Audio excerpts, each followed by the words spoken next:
Hola amigos. La historia humana y cristiana tiene y tuvo hitos importantes en los 20 siglos que han transcurrido desde el primero. Uno de estos hitos, los más importantes, es la Reforma. La Reforma efectivamente marcó un punto de inflexión y al mismo tiempo marcó una época especial en la historia de los hombres. Podríamos dividir la historia del cristianismo en 3 etapas. Los primeros 500 años, la etapa de los apóstoles y de los padres de la Iglesia, por ejemplo, Crisóstomo, o Ireneo, o Jerónimo, Agustín, etc. Los siguientes 1000 años, que es lo que conocemos como la Edad Media, una edad de pleno oscurantismo en todos los aspectos de la vida de la sociedad humana. Dios siempre tuvo un remanente, sin duda, pero en ese tiempo, en esos siglos, la religión y la fe fueron siglos de confusión, de herejías, de corrupción moral. Finalmente, los últimos 500 años, donde la Biblia fue redescubierta, donde fue leída, fue estudiada, fue predicada, y eso arrojando luz en medio de las tinieblas del error y la oscuridad espiritual. De estos últimos 500 años, justamente, es que nos vamos a referir hablando de aquel lejano 31 de octubre de 1517. Efectivamente, la época, la fecha, cuando se produjo la Reforma de Martín Lutero. Lutero, cuando hablamos de Lutero, hablamos de un personaje singular, sin duda, de un personaje que fue admirado por muchos y al mismo tiempo rechazado por otros. Algunos hablaron de él y dijeron, es una bestia salvaje que destrozó la viña del Señor. Otros dijeron, es un monje agustino, renegado, que destruyó la unidad de la Iglesia romana. Pero también otros dijeron que puso en evidencia la corrupción y la banalidad de una religión vacía de vida y de compromiso. Lutero fue el que redescubrió en la Biblia el mensaje poderoso de salvación a través de la fe y no de las obras. Realmente, el héroe que encendió la llama del Evangelio, que con él transformaría la vida de millones y millones de hombres y mujeres. En torno a la historia de la Reforma, vamos a hablar de 4 aspectos. En primer lugar, vamos a hablar de las causas de la Reforma. Después vamos a hablar del curso de la Reforma. En tercer lugar, de las consecuencias de la Reforma. Y finalmente, de la continuación de la Reforma. Hablemos un poco de las causas de la Reforma. En el último tramo de lo que fue la Edad Media, allá por 1453, la Edad Media terminó en el siglo XV aproximadamente, se ve la caída de Constantinopla y del Imperio Bizantino por los turcos. Se pensaba que el poder otomano iba a avanzar, que no se detendría, iba a avanzar por Europa. Y otra de los acontecimientos que podríamos citar en esa época es el Concilio de Basilea. El Concilio de Basilea fue una efímera unión entre la Iglesia ortodoxa oriental y la Iglesia occidental romana. Pero lo más impactante que había en ese tiempo era la tremenda corrupción de la Iglesia occidental romana.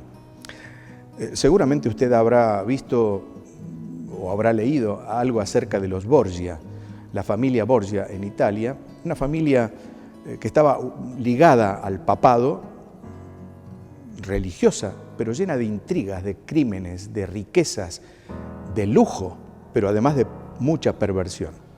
Otros 2 asuntos que había en ese tiempo era la simonía. La simonía era una costumbre que había de vender cargos eclesiásticos por dinero. Y tal vez una de las peores era la venta de las indulgencias. Las indulgencias significaban el alivio o la remisión de penas temporales en el purgatorio. Y eso era moneda corriente en aquel tiempo. ¿Cómo era la Iglesia romana en el siglo XVI? Una iglesia llena de corrupción en las costumbres, llena de tremenda ignorancia, de gran sed de riquezas, de carencia de vocación eclesiástica, de olvido de los deberes religiosos, de relajación en la disciplina dentro de la Iglesia y sobre todo de riquezas, de un lujo desmedido, de líderes religiosos contrarios, absolutamente contrarios, paradójicamente, a la pobreza y a la sencillez del pueblo. Pero estaba comenzando una nueva era, estaba comenzando un nuevo tiempo en la historia de los hombres. Y uno de esos cambios tremendos de aquel momento era el Renacimiento, fue el Renacimiento. El Renacimiento fue un verdadero despertar del letargo de la Edad de las Sombras, particularmente en Italia, en Florencia, en Venecia, en Roma, ciudades importantes en aquel tiempo, donde el arte de la pintura, de la escultura, digamos, usted debe conocer o debe recordar, Leonardo da Vinci, Michelangelo, Donatello, Botticelli, Rafael de Sanzio y otros más. Una época tremenda de avance en los artes, por eso Renacimiento.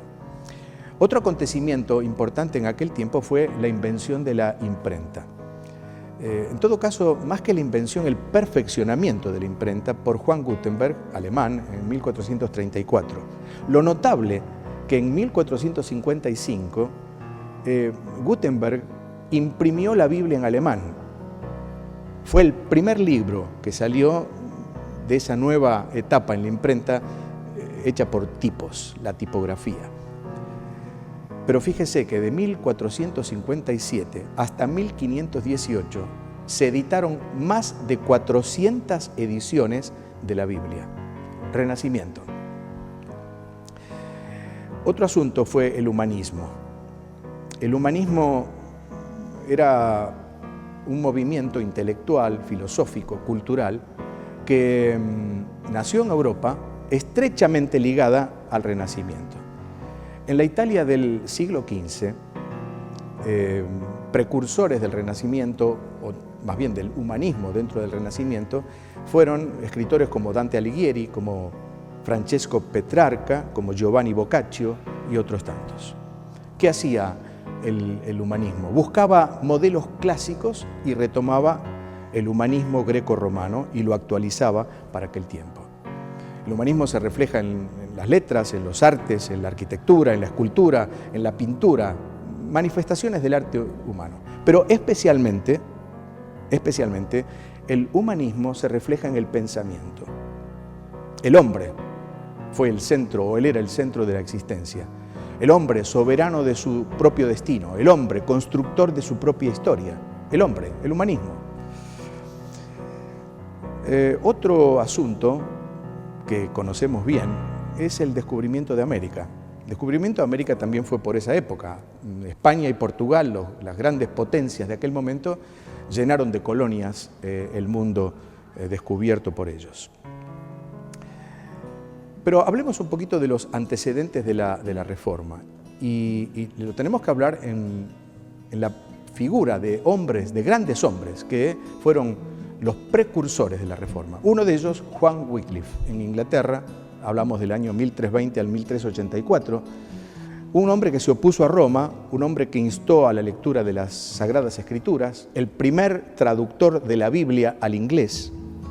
Hablamos de Juan Hus, en Bohemia, 1369 al 1415, un hombre profesor de filosofía en la Universidad de Praga. Pero fíjese que el Papa y la Inquisición, de la cual vamos a hablar luego, lo hicieron quemar por hereje, algo normal, común en aquel tiempo, de la mano del papado, de la Iglesia romana.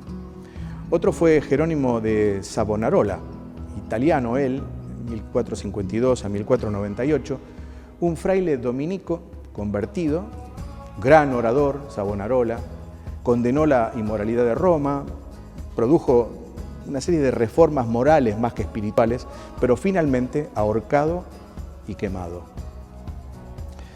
Un hombre destacado, no tanto porque fuera un reformador en cuanto a lo religioso, a lo espiritual, pero sí un humanista destacado, fue Desiderio Erasmo, llamado Erasmo de Rotterdam. realmente no podemos decir que estuviera identificado con la Reforma, pero ayudó a su desarrollo. Predicó, y esto sí es importante, la libre interpretación de las Sagradas Escrituras. Así que su reforma realmente fue más moral, más ética, diríamos más estoica. Esa fue la participación de Erasmo de Rotterdam en lo que es la Reforma.